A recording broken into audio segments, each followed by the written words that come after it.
할렐루야.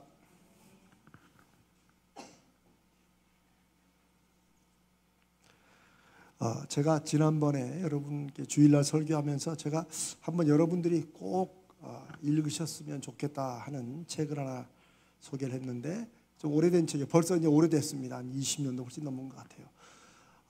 Good to Great, 우리말로 번역하면 우리말로 된 그 책에는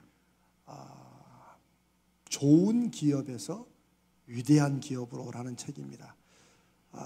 특별히 하여튼 나이에 상관없이 모든 분들이 책은 잘 읽으면 좋은데 정말 좋은 책입니다. 이 기업에 관한 분석책입니다. 그런데 기업에 관한 이 분석책을 여러분들이 읽으면 어떤 지혜와 눈이 열리냐면 이 세상의 요 흐름을 볼 수 있고, 어떤 게 정말 무언가를 목표로 하고 그 목표를 이루기 위해서 힘을 쓸 때 제대로 힘을 쓸 수 있는가?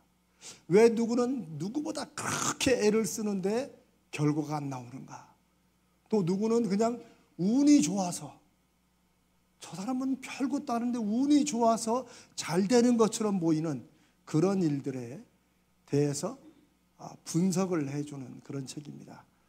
여러분 하여튼 한번 꼭 읽어보세요. 책이 막 그렇게 많이 어렵지도 않고, 그 책을 읽을 때 어려운 부분은 어떻게 하면 되겠어요? 여러분 잘하시네. 넘어가면 돼요. 네. 여러분이 그걸로 무슨 수능 보는 것도 아니고 막 꼭 이해하려고 할 필요 없어요. 어려우면 넘어가시고, 또 읽으시다가 흥미없는 부분이 있다 그러면 어떻게 해요? 넘어가면 돼요. 흥미없는 것을 억지로 읽으려고 할 필요가 없어요. 흥미없으면 넘어가세요. 한 300페이지, 400페이지 되는 책인데 여러분 마음속에 하나라도 마음에 꽂히면 하나님께서 그런 소위 일반 은총, 일반 은혜라고 그러죠. 일반적인 자연현상이나 사람들의 지혜를 통해서 우리에게 주시는 하나님의 메시지가 있다는 것입니다. 자, 한번 꼭 읽어보세요. 그 책 중에 제가 지난번에는 이제 소위 교회도 많이 쓰는 말인데 비전이라는 말을 했죠. 회사들이 비전이라는 말을 더 많이 쓰고 더 실제적으로 이 회사를 운영하는데 많이 그걸 활용합니다. 그런데 그 비전에 대해서 우리는 같은 생각을 가지고 같은 목표를 가지면 비전이라고 생각하는데, 그 유력한 기업들, 저는 기업들이 다 좋다 이거 말하는 게 아니에요. 그래도 목표를 이루면서 수없이 많은 세계 사람들에게 무언가 성공하는 것이 무엇인가를 보여주는 그런 차원에서, 그런 기업들은 비전을 뭘로 이해하느냐? 제가 버스 타는 것이라고 했죠. 제가 주일날 설교를 하면 이걸 조금 더 자세히 설명하고 싶어도 시간 때문에 그냥 넘어가니까. 그런데 버스를 타는 것을 비전이라고 하면 보통 우리는 같은 방향으로 갈 사람들을 버스 태운다는 거죠. 이것만 해도 좋은 기관이에요. 좋은 교회고 좋은 모임이에요. 같은 방향으로.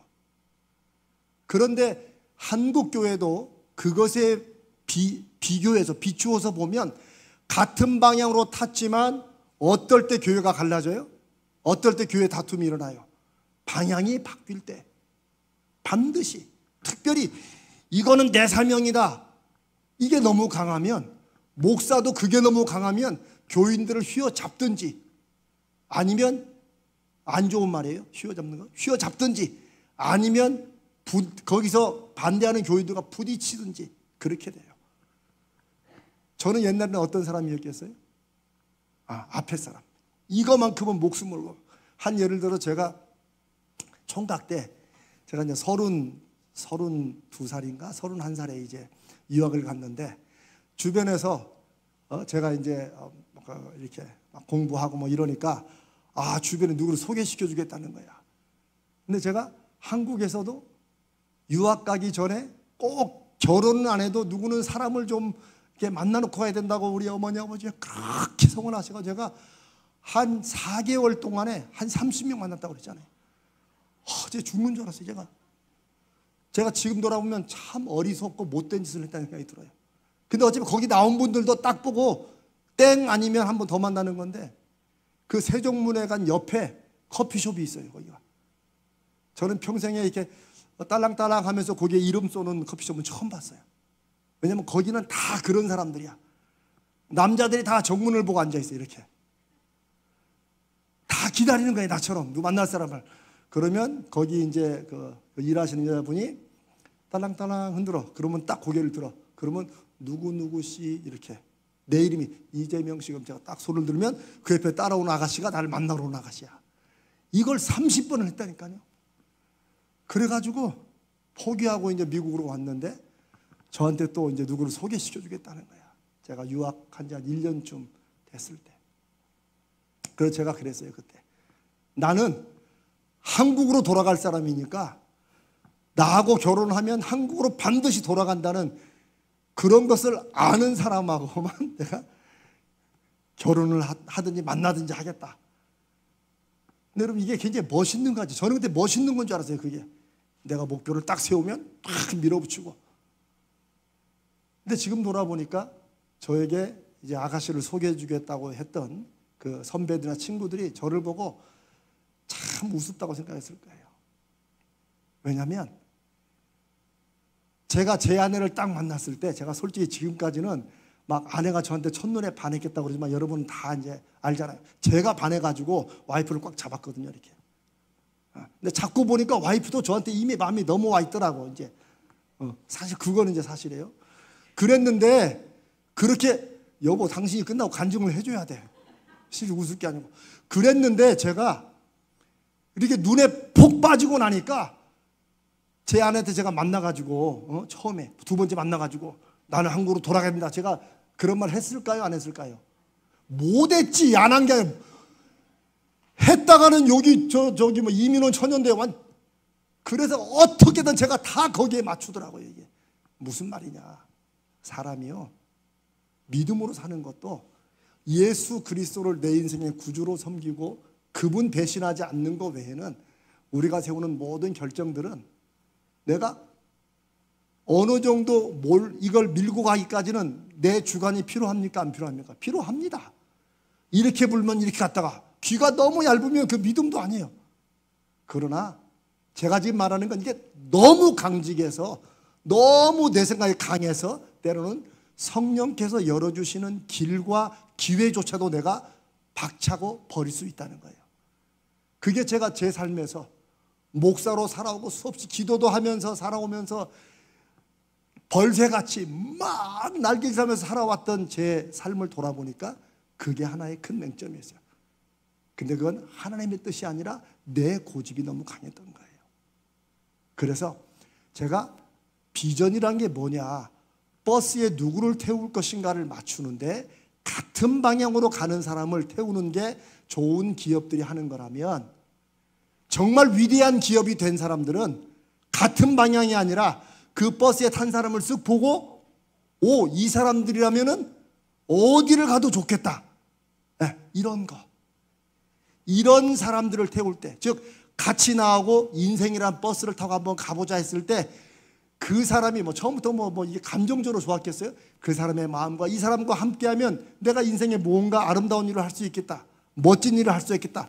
이런 마음으로 모인 사람들로 버스를 태워야 된다는 거예요. 여러분 이거는 여러분이 한번 잘 생각해 보세요.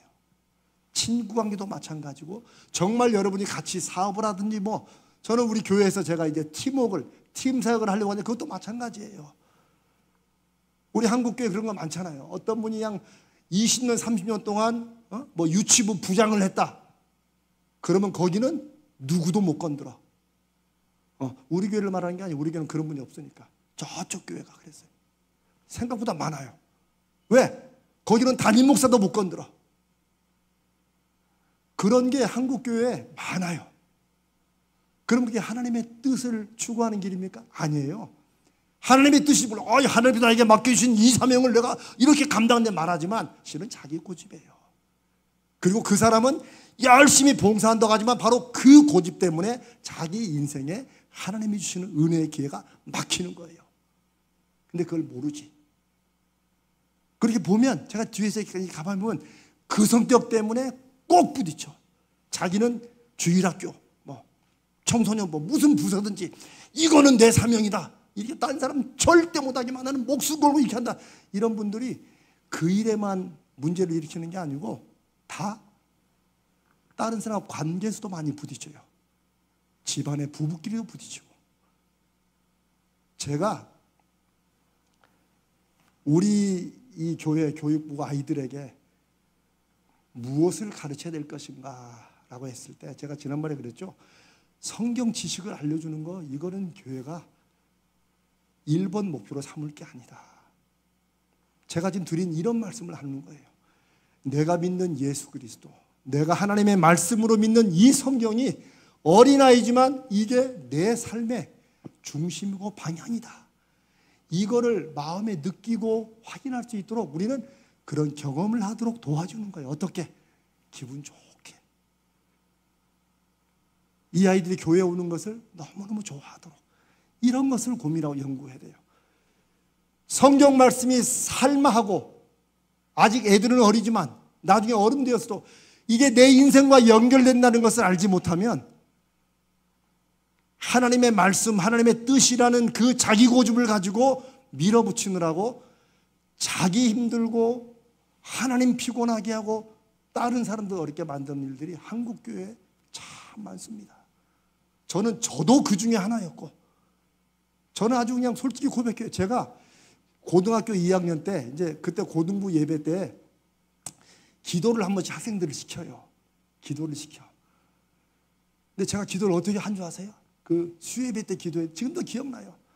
선생님이 발칵 뒤집혀서 제가 수요일 밤에 딱 기도하는데 기도 한참 하다가 하나님 아버지 우리 선생님들에게 열심을 주셔서 기도 똑바로 하게 하시고 아니 물론 저는 선생님들을 공격하려고 그런 건 아니야. 근데 제가 볼 때 선생님들이 좀 믿음이 약한 것 같아. 이런 생각이 들어가지고 그걸 막 기도라고 이제 막 한 거지. 돌아보면 어렸을 때지만 철도 없었고 생각도 없었고, 그런데 이런 생각들이 나이가 들어가면서 바뀌느냐? 안 바뀌어요. 그리고 제 인생에 수없이 많은 시행착오는 사건은 전혀 달랐지만 그 속에 흐르는 맥락은 똑같아. 이재명이가 다 한 거야. 저는 그걸 여러분들과 함께 이 신앙생활을 나누고 싶은 거예요. 하나님이 응답 안 하시고 하나님이 복을 안 주셔서 그런 거냐라고 저도 많이 하나님 앞에 왜 이런 가난한 집에 태어나게 해서가지고 왜 이렇게 했는데 아니에요. 하나님은 공평하세요. 정말. 하나님은 주님이 약속하신 대로 너희가 무엇이든 내 이름으로 구하면 내가 시행하겠다. 근데 우리는 그 방법이나 그게 내 마음에 안 드는 거야. 내 성격에는 아닌 거야. 이런 것들 때문에 사실 하나님의 음성을 못 듣고 안 듣고 그냥 쉽게 말하면 내 살던 대로 사는 거예요. 그러다가 100번쯤 하나가 맞으면 아멘 하고 또 그 외에 99번은 또 안 맞다고 살고 이런 거예요. 제가 오늘 서론이 좀 길었지만 제가 이번에 키즈 카페 된 것을 여러분들은 이제 다 이해하셨을 거라고 마음에 좀 느끼시길 바라는데, 제가 이것을 하나님이 여호와 삼마, 하나님이 함께 하시기 때문에 일어나는 기적들, 이런 일들에 대한 작은 표적이다. 제가 그렇게 주시라고 우리 당회 장로님들과 기도하고 그것을 정말 제가 그렇게 믿고 지금 이제 한 2주일 지났잖아요. 지금도 가만히 돌아보면 제 아내한테 그래, 여보 그래도 너무 감사하지 않냐 그거 된 게? 정말로 진심으로.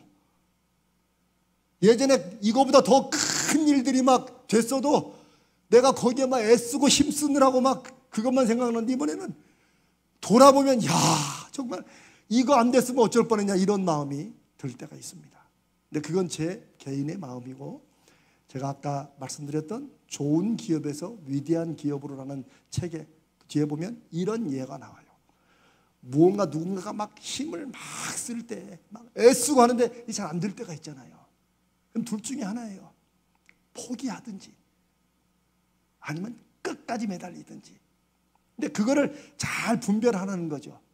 그런데 이게 움직이든 안 움직이든 이거는 반드시 내가 움직여야 된다. 왜 그런 거 있잖아요. 평생 사명 같은 거 있잖아요. 해야만 되는 거. 안 되면 그 길의 방향이라도 붙잡고 쓰러져야 되는 거. 그래서 내 뒤에 다른 사람이 더 와야 되는 이런 일일 때는 이게 안 움직일 때 포기하지 말라는 거예요. 모멘텀이라는 단어가 있어요. 모멘텀. 모멘텀은 그 순간 찰나, 요걸 물리학적으로 말하는 그거예요. 딱 그 순간이 있다는 거예요. 모든 물체는 다 가만히 있는 물체는 가만히 있으려고 하고, 움직이는 물체는 계속 움직이려 한다는 게 이게 이제 물리학의 법칙이에요. 그런데 이게 우리 신앙에서도 그런 일들이 많이 나타나요. 특별히 제가 지난 3년 반 동안 영적인 돌파구를 열어주시라고 하나님 앞에 기도했고, 여러분도 저와 함께 그런 기도를 했어요. 그런데 여러분, 이 영적 돌파구가 마치 막 무슨 일이 팍 터져가지고 막 로또를 맞듯이 저는 그걸 말하는 게 아니에요. 제가 말하는 건 바로 모멘텀이라는, 뭔가 이 무거운 큰 물체가 있는데 이걸 우리가 밀잖아요, 같이. 막 미는데 꿈쩍도 안 하잖아요. 그게 3년 반이야. 근데 우리가 밀면서 기도해요. 다. 주여, 이게 좀 영적 돌파구를 열어주시라는 것은 이게 움직일 수 있다는, 움직일 거라는 사인을 주시라고 하는 거잖아요. 그런데 이게 가만히 있다가도 이게 중력으로 눌러서 딱 움직이는 이 힘과 미는 힘과 지금 대결을 하는 거예요. 우리가 이걸 계속 이게 밀었다가 또 좀 쉬었다가 밀었다 쉬었다 이러면 안 움직여요. 뭔가를 움직이려면 혀를 깨물고 계속 밀고 사람을 더 붙여가지고 더 밀어야 돼. 무슨 말인지 알죠? 그런데 어느 순간에 느낌으로 이게 좀 움직이는 것 같다 이럴 때가 있다는 거예요. 혹시 제 말이 이해 안 되면 여러분 장롱을 한번 밀어보세요. 농을 있다니까 막 미는데 이게 안 움직이는데 계속 밀면 어느 순간에 움직이는 것 같다 요렇게 온다는 거예요. 이게. 그런데 그런 느낌이 왔을 때 힘이 나죠. 그래가지고 조금 더 힘을 가하면 조금 움직인다는 거예요. 그런데 그때가 바로 모멘텀이고, 제가 하나님 앞에 표적을 주시라고, 영적 돌파구를 열어주시라고 기도한 그거예요. 그거. 제가 여러분과 키즈 카페가 영적 돌파구다 이렇게 말하는 건 여러분들이 혹시라도 어떤 분들은 오해하겠죠. 아유, 이 목사님 키즈 카페 하나 생겨가지고 뭐가 막 다 될 것처럼. 아닙니다. 저는 그 정도는 아는 사람이에요. 그러나 제가 필요로 했던 것은 제 스스로에게도, 또 적어도 여기 함께 하신 우리 장로님들, 권사님들 함께 기도했던 여러분들과 함께 이거 움직인다. 요거 있잖아요. 요거 움직인다. 그런데 뭐가 하나 움직이기 시작하면 조금 딱 마치 땅에 뿌리 박히는 좀 움직이지 않았던 것이 조금 움직이는 그 순간에 힘을 조금만 더 가하면 이게 어떻게 해요? 더 움직이고, 이게 한번 움직이기 시작하면 쉬워요, 안 쉬워요? 쉽다는 거예요. 물론 이게 진짜 쉬운 게 아니고 그동안 들였던 힘에 비해서 결과가 그렇게 안 나오다가 모멘텀만 딱 지나면, 그 순간만, 움직이는 순간만 딱 지나서 힘을 가하면 이제까지 했던 그보다 훨씬 더 적은 힘을 가지고 이게 움직일 수 있다는 거예요. 그 얘기를 제가 아까 말씀드린 그 책에서 얘기를 해요. 그런데 이게 우리 신앙에서도 우리가 좀 배워야 될 그런 지혜 같은 거예요. 저는 그래서 예수님께서 누가복음에 항상 기도하되 절대 낙심하지 말아라. 그러니까 이제 여러분들은 제가 이제 몇몇 구절들을 많이 이렇게 여러분에게 말씀을 나누는데 그게 제 인생의 신앙 고백이에요. 또 여러분께도 그런 때가 있을 거예요. 그러니까 예수님이 주신 말씀이 그냥 외우고 항상 기도하되 낭망치 말 것을 비유로 말씀하시되, 이 구절을 외운다고 해서 그게 우리에게 힘이 되는 게 아니에요. 우리 인생에서 그렇게 기도해도 이게 아무런 움직임도 나타나고, 왜 그냥 내 인생은 한 번도 뭔가 하나님이 역사하시는 이 변화나 이게 안 일어나고 그렇게 수십 년을 기도해도 똑같을까? 라고 생각할 때 여러분 없으세요? 저는 많습니다. 저는 성도들을 볼 때 너무 안타까울 때가 많아요. 그래 제가 하나님 앞에 여러분에게 표적을 주시라고 기도하라는 거예요. 그 표적은 제가 손바닥만한 구름이 있잖아요. 사실 말이 손바닥만한 구름도 큰 거예요. 어떨 때는 진짜 손톱만한 구름이라도 야 이게 움직인다 이러는 순간에 우리에게 없을 것 같았던 그 힘이 나오고 그러면서 이게 밀어지면서 이게 움직여지기 시작하는 거예요. 저는 그걸 영적 돌파구라고 제가 이제 와서야 여러분께 설명을 드려요. 영적 돌파구로 생각하고 그게 하나님이 주시는 표적이라고 그렇게 믿는 거예요. 지금 키즈 카페는 아무 일도 안 일어났어요.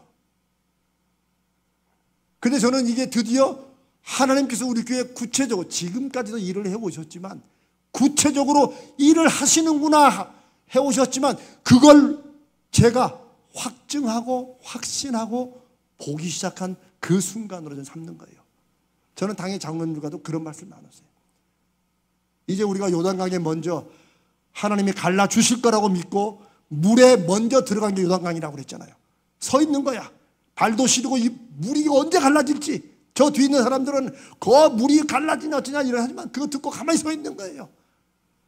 근데 하나님께서 물이 조금 움직이거나 이게 그런 사인을 보여줄 때가 있다는 거죠. 그 찰나가 이제 우리에게 저는 이 키즈 카페로부터 시작된 것이다 라고 생각합니다. 그리고 센터도 마침 어쨌든 간에 이쪽으로 옮겨오게 되고 이러면서 제가 지금 무슨 일이 막 일어난 것이 아니라 하나님께서 일을 하고 계신다는 것을 우리에게 보여주시는 그런 순간이 있다는 거예요. 여러분의 삶도 여러분의 믿음의 삶도 마찬가지라는 거예요. 마찬가지라는 거예요. 제 말씀은 여러분이 뭘 하든 간에 절대 포기하지 말고 계속 그것만 해라 이런 말씀이에요. 우리가 다 분석할 거 분석하고 이걸 계속 붙잡아야 놔야 되느냐 이런 것도 고민하시고 기도하셔야 돼요. 그러나 여러분이 이거는 내가 정말 가야 된다. 어쩔 수 없다. 하나님이 사명이다. 이러면 거기 달라붙어야 돼요. 그리고 하나님 앞에 영적인 모멘텀을 주시라고 표적을 주시라고 그걸 놓고 기도하셔야 돼요. 그러면 다른 사람은 못 보고 못 느끼는 그 표적이 여러분들이 확인되는 순간이 있을 거예요. 그러면 없는 힘과 생각지 못했던 지혜가 여러분 안에 나는 걸 보일 거예요. 그리고 그럴 때 다른 사람에게도 이 일을 같이 해보자고 할 수 있는 그런 설득력도 나타나요. 아멘.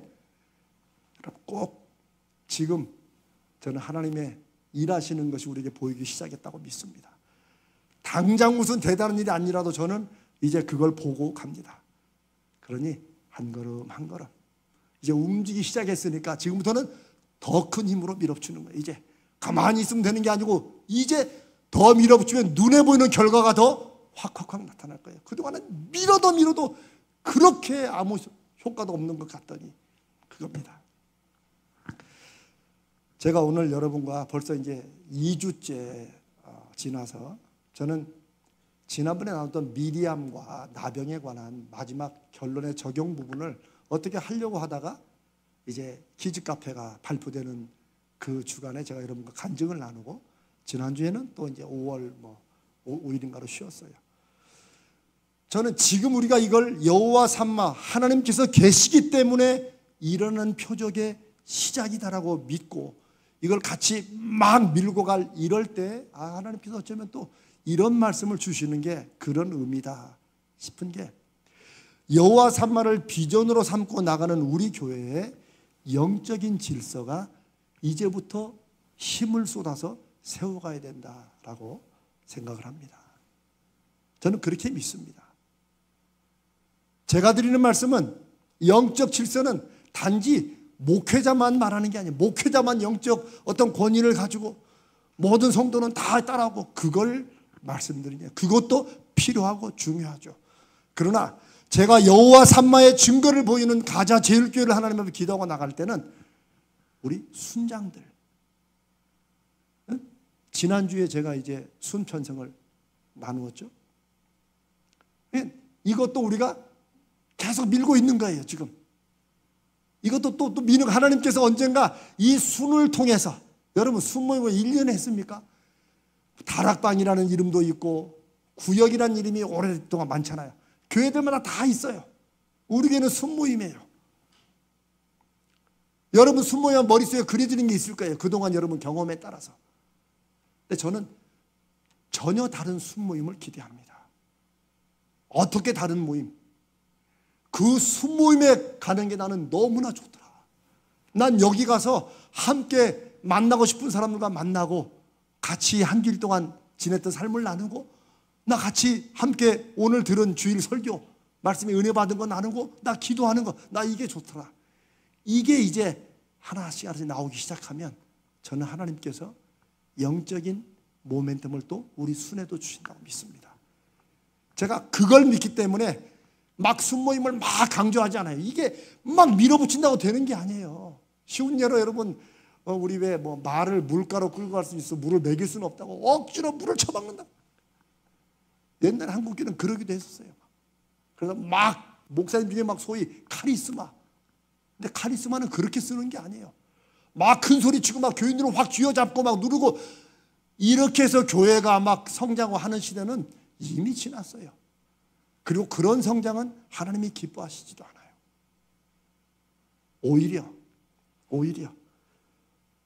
정말 좋은 것은 목회자나 지도자들은 있는 듯 없는 듯 안 보이고 성도들이 신이 나가지고 자기가 받은 은혜를 함께 나누고 뭐 이렇게 되면 가장 이상적이겠죠.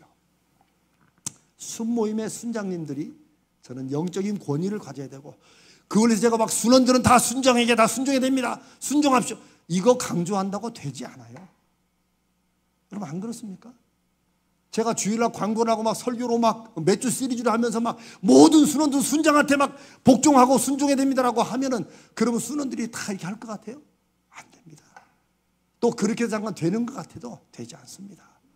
그거는 순장님들이 저와 함께 우리의 하나님께서 맡기시는 영적 질서를 우리가 어떻게 이끌고 감당할 것인가를 거룩한 두려움과 떨림으로 기도하면서 영혼을 위해 섬기고 나갈 때 하나님이 세워주시는 거예요. 제가 지난 2주 동안에 우리 여기 이 교육관 이 4층에 우리 다문화실을 지금 센터 190 상담센터로 만든다고 저하고 김영희 집사님하고 지난 거의 2주 동안에 그냥 제가 또 입는 또 작업복과 작업하는 신발이 있어요. 그거 신고 막 다녔더니 여기 유치원에 있는 분들이 제가 목사인 걸 몰라. 그러지 내가 봐도 목사라고 안 부르게 생겼어. 땀 찔찔찔 흘리고 다니니까. 근데 나중에 이렇게 하다가 제가 이제 쫙 갈아입고 쫙 나오니까 목사님이셨네. 저는 그런 말 들을 때 기뻐요. 제가 그냥 우스개로 말하지만 여러분, 저는 우리 교회가 돈이 없어서 제가 몸으로 뛰는 게 아니에요. 저는 평생 머리를 쓰는 일을 많이 해왔기 때문에 제가 한 번쯤 몸을 쓰는 것도 필요하다는 걸, 그렇게 해야 제가 더 힘이 난다는 걸 제 스스로 알고 있는, 저는 그게 제가 또 하는 스타일이에요. 저는 그게 제 스타일이에요. 제가 여러분께 기도해달라고 바라는 목사로서 여러분이 저를 위해서 꼭 기도해 주실 것은, 제가 바라는 것은 제 건강도 아니에요. 정말로. 저는 건강을 자신하지도 않지만 뭐 지금도 여기 어깨가 결려가지고 그러는데 건강을 자신하지도 않고 건강에 눌리지도 않아요. 저는 솔직히 하나님께서 살 만큼 살게 하시고 그냥 데려가시면 데려가시지, 그런 마음이 있어요. 정말로, 진심으로. 정말 여러분이 저를 위해서 기도하실 거는 뭐예요? 하나님께서 사무엘에게 주신 그 축복이에요. 하나님께서 사무엘이 한 말이 땅에 떨어지지 않게 하셨다. 그 말은 뭐예요? 사무엘이 무슨 말을 하든지 이스라엘 백성들은 그 어렸을 때부터 사무엘이 한 말은 하나님이 하신 말씀이라는 건 뭘로 알아요? 그 일이 그대로 된다는 거야. 저는 그게 제일 부럽더라고요. 목회자인 저나 우리 교회에 지금 1:1 제자 훈련을 인도하는 인도자들이나 다 우리 장로님들, 권사님들, 집사님들 그 직분에 따라서라도 여러분이 가져야 될 영적인 권위가 있어요. 그 영적인 권위는 다른 데서 나오는 게 아니에요. 눈을 부리부리 뜬다고 나오는 것도 아니고 아니에요. 거기서 나오는 게 아니고 여러분이 하는 말과 여러분이 함께 해주는 기도와 이것이 실제 그걸 듣고 보는 사람들에게 어떻게 일어나는가를 그들이 볼 때 딱 잡히게 됩니다. 저는 우리 교사들에게 그런 영적인 권위가 있기를 바랍니다. 그러려면 교사들이 예배 참석은 당연히 해야지. 제가 그것도 얘기도 안 해요. 왜냐하면 뭐 그렇게 알아야지. 그걸 제가 막 강조한다고 나오는 게 아니니까 그냥 두는 거예요. 근데 두면서 오늘도 우리가 기도하는데 기도는 해요. 하나님께서 그런 사람들을 세워주시라고. 그런 분들 세워주시라고. 그거예요, 그거. 우리 모두가 마찬가지. 우리가 제자훈련을 한 이유도 무엇입니까? 여러분이 몰랐던 내용이 어디 있었어요? 다 아는 거지. 그러나 그게 이재명 목사라는 한 사람을 통해서 실제 삶으로 그것이 실패든지 작은 성공인지 경험된 말씀을 나눴기 때문에 여러분들 안에서도 나도 저런 믿음이 있는데 나도 옛날엔 저랬는데 뭐 이런 것이 확인되는 게 제자훈련 아니에요? 그러면서 우리가 적어도 그 말씀에 같이 우리가 붙잡고 간다. 여전히 우리 안에 죄성으로 넘어지고 막 이 다 있죠. 여러분들이 저한테 실망하는 게 얼마나 많겠어요. 다 있죠. 그러나 그럼에도 불구하고 그 말씀의 약속을 같이 믿는 그 믿음은 우리가 여전히 가지고 있다. 이 공통성, 공통 분모를 갖게 하는 게 이게 제자훈련이에요. 그래서 제자훈련 인도자들은 그런 권위를 가져야 돼요. 그래서 제가 여러분 제자훈련 인도자들 자꾸 기도하라고 한 이유가 뭐 기도 시간을 많이 하라 그만 하고 한 영혼을 놓고 하나님 오늘 만나는데 이 집사님과 나누는 시간에 하나님께서 일하시는 증거를 보여주십시오 라고 하시면 돼요. 내용은 제가 그대로 그냥 안 되면 읽으라고 그랬잖아요. 어떤 분은 잘 읽더라고. 그대로 잘 읽으면서 딴 분이 자꾸 그 배우는 분들이 자꾸 가까이 온대. 왜? 자기 책은 싹 비었는데 저쪽 책은 뭐가 막 써 있으니까 그 왜 나는 그 책 없냐 생각하면 그러니까 이분이 가까이 오지 말라고 이렇게 해놓고 멀리 두고 당신도 나중에 인도자 되면 이 책 준다고. 그냥 잘했다고 그랬어요. 지식을 전하는 게 아닙니다. 교사도 마찬가지고 저도 어떤 성경의 지식을 전하려는 게 아니고 한 주간 동안 이 말씀을 통해서 저에게 주신 하나님의 마음을 여러분과 함께 나누고 여러분도 그걸 통해서 그 내용을 다 기억할 필요도 없지요. 그러나 지난 한 주간의 삶을 돌아보고 혹은 여러분 안에 잊었던 그 문제에 대한 하나님이 주시는 메시지와 눈을 열어진 지혜가 있을 것이고 혹은 앞으로 살아갈 그 한 주간에 하나님이 이렇게 하시면 나도 해봐야겠다 이런 결심을 하게 하는 그 시간이 바로 설교 시간이죠. 설교 시간. 미리암과 나병의 일은 한국교회가 오랫동안 잘못 말한 것처럼 그러니까 목회자에게 함부로 대들다가는 나병 걸린다. 이거는요 하나님 말씀을 완전 자기 멋대로 잘못 이용하는 거예요. 그렇지 않습니다. 모세도 분명히 잘못했어요. 그러나 제가 지난번 여러분 뭐 다 잊어버리시겠지만 미리암은 모세의 잘못을 정확히 지적한 게 아니고 그걸 통해서 자기가 영적인 권위를 모세를 넘는 내가 너 누나인데 내가 너를 위해서 이런 것이 숨어있으니까 그렇게 올라가려고 할 때 하나님께서 너희가 모세가 누군 줄 알고 하나님이 세우셨기 때문에 누구나 다 순종해야 되는 것을 말씀하시는 거예요. 다윗이 사고도 많이 쳤지만 그렇죠? 다윗이 하나님께서 회개한 죄는 기억도 안 하신다고 그랬는데 그렇죠? 그런데 다윗이 그 밧세바라는 우리의 아내와 간통한 거는 하나님이 안 잊어버리셔. 제가 무슨 말씀드리는지 알아요? 하나님이 그만큼 다윗의 그 죄는 너무나 치명적인 죄예요.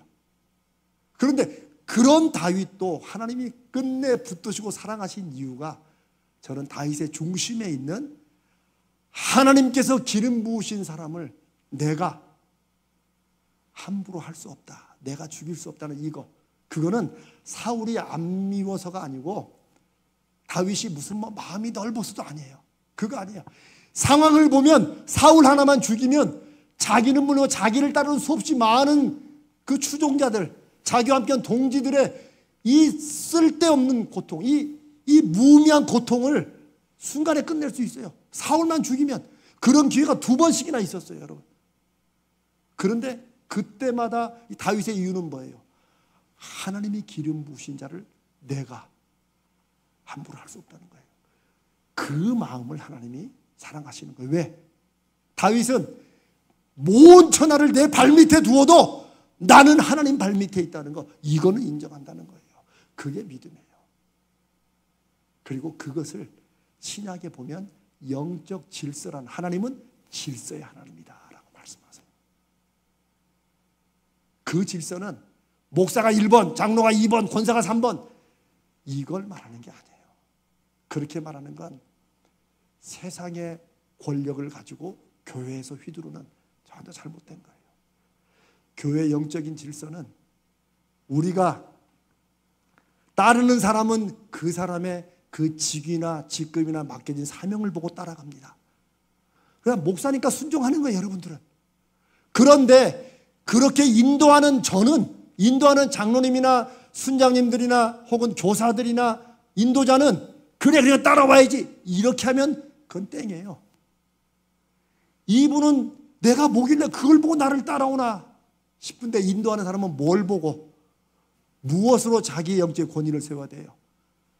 하나님께서 이 사람을 향한, 자기를 따르는 사람을 향한 기도와 섬김을 통해서 하나님께서 나를 이 사람에게, 이 사람을 위한 사람으로, 교사로 뭘로 세우셨다는 증거를 보이는 거예요. 여러분, 제가 설명을 잘하고 있나요? 잘하고 있죠? 따르는 분들은 그러면 그 증거를 보이면 따르겠다 이러면 탈락이라니까. 아니에요. 따르는 분들은 아유 목사님이시니까, 아유 장로님이니까, 아유 권사님이니까, 아유 순장님이잖아, 아유 우리 그래도 팀의 팀장이잖아, 전사님이잖아, 이러니까 따르는 거예요. 그게 좋은 자세예요. 그러나 그걸 보는 인도자들은 그렇지 내가 목사인데 장로인데 전사인데 이러면 하나님이 쓰시지도 않아요. 그런 사람들 때문에 교회는 어지러워지고 영적 질서라는 말이 인간적으로 퍼지는 거예요. 그런 사람들은 오히려 너희는 많이 선생이 되려고 하지 말아라. 왜? 하나님께서 더 세밀한 잣대로 너희를 심판하신다. 그 말씀 앞에 저를 뭘 보고 이렇게 따라오고 그래도 순종하려고 하는 이분들을, 이 성도를 제가 어떻게 하나님의 역사와 증거로 이들에게 나타내겠습니까? 라고 마음에 더 조심스럽고 겸손하게 엎드리는 그런 마음으로 하나님이 영적인 질서를 세우는 거예요. 제가 조금 더 구체적인 예를 드리고 싶지만 오늘은 그냥 이렇게 하겠습니다. 사랑하는 여러분, 저는 오늘 이 말씀을 마치면서 결국 교회의 영적인 질서는 이제 여호와 삼마의 표적이 나타나지 움직이기 시작하는 이 모멘텀이라고 믿고 나가는 우리 교회의 영적인 질서는 정말 중요합니다. 제가 여러분에게 공개적으로는 말씀을 오늘 처음 드리는데, 저는 처음에 우리 교회 와서 처음 6개월인가 얼마 전에 여러분들이 너무 가까우니까 막 서로 반말을 하는 거 보고 깜짝 놀랐어요, 진짜로. 그러니까 집사님과 권사님의 반말을 해 서로. 그러니까 그만큼 가깝다는 거겠죠. 아니, 그럴 수 있어요. 그런데 제가 놀란 것은 그러다가 우리 안에 신앙적인 믿음의 관계에서 나오는 이런 것까지도 그냥 갈까봐 제가 그게 다 걱정이 되더라고요. 이건 그냥 작은 예에 불과합니다. 교회 영적인 권위는 누가 더 높으냐의 문제가 아니에요. 앞에서 이끄는 사람이 더 똑똑하고 공부도 더 많이 하고 경험 많고 이렇게 보는 게 아니에요. 그건 교회가 세워야 될 영적 질서가 아니에요. 영적 질서는 할 수 없어요. 하나님이 그렇게 세우셨다는 거예요. 아멘? 그거예요. 교회에서, 당에서 집사로 임명하고 제가 누구를 팀장으로 임명하고 누구를 순장으로 임명하고 저는 다 자원하는 사람을 세우지만 어쩐 간에 목사님이 임명했잖아. 이게 영적인 권위가 돼야 돼요, 여러분들에게는. 저는 그걸 가지고 목사가 임명했는데 건방지게, 저는 이런 말 감히 못합니다. 왜? 하나님이 살아계신 걸 저는 누구보다 알기 때문에.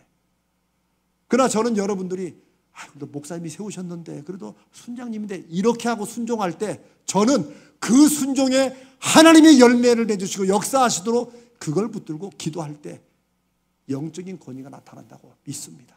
아멘. 이런 것들 우리 안에 경험될 때 여호와 삼마의 증거가 나타나는 교회가 되는 거예요. 가정들도 마찬가지입니다.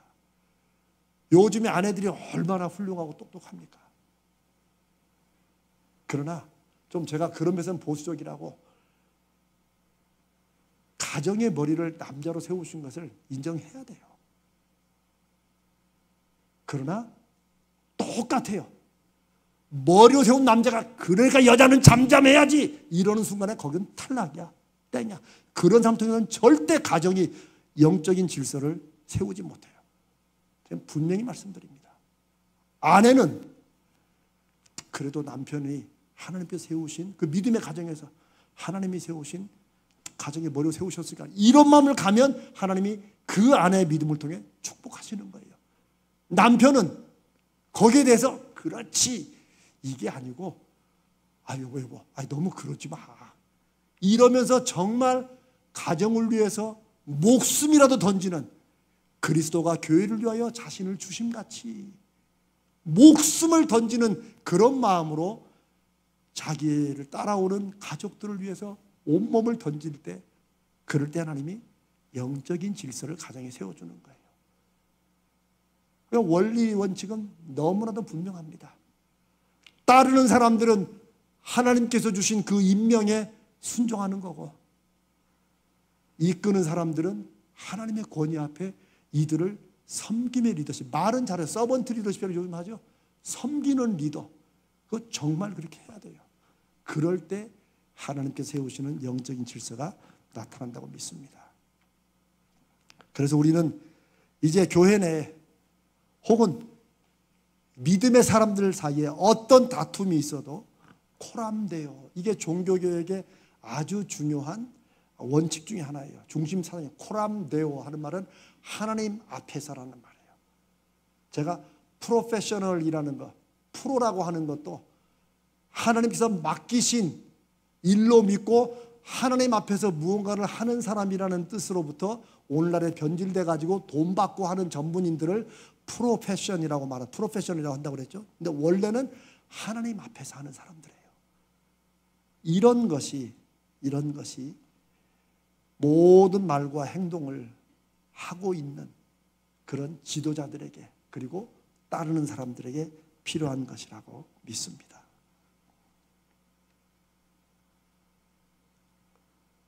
오늘 우리 교회에 하나님께서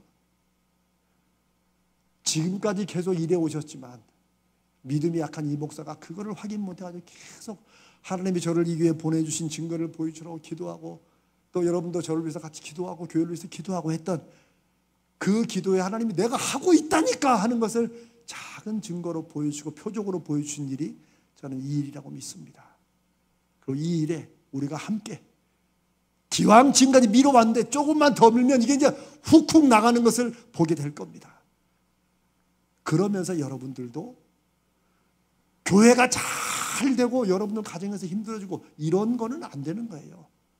그럴 때 여러분들이 교회가 하나님의 역사하심으로 일어나는 표적과 증거들을 보면서 하나님이 진짜 살아계시는구나 이런 믿음의 확신으로 여러분이 애태우고 걸려 넘어졌던 그 가정의 문제들에서 넘어서고 일어서는 그런 증거들을 보게 될 겁니다.